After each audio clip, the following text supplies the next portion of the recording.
Cerchi idee per creare dei coniglietti per Pasqua? Nel tutorial di oggi ti mostro come realizzare per Pasqua dei coniglietti decorativi con la pasta di sale. Per realizzare questi coniglietti pasquali, se preferisci, al posto della pasta di sale puoi usare la pasta di mais, la porcellana fredda, le paste sintetiche come il fimo, eccetera. Se ti piacciono tutorial come questo, ti consiglio di iscriverti adesso al mio canale cliccando su iscriviti e sulla campanella per non perderti nessuno dei prossimi video. Ora passiamo al tutorial. Continua a guardare.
Se ti piacciono tutorial come questo, ti ricordo che puoi iscriverti adesso al mio canale cliccando su iscriviti e sulla campanella per non perderti nessuno dei prossimi video. Tu hai mai realizzato per Pasqua dei coniglietti o altri lavoretti utilizzando la pasta di sale? Fammelo sapere nei commenti. E se questo video ti è piaciuto potresti lasciarmi il tuo like e condividerlo sui social. Io ti ringrazio fin da ora. Noi ci vediamo alla prossima. Ciao!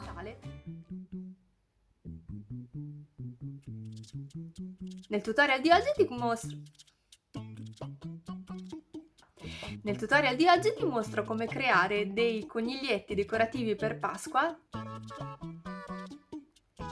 Se preferisci potrai realizzare questi coniglietti puoi usare al posto della pasta di sale anche la pasta di mais, la porcellana fredda, le paste sintetiche.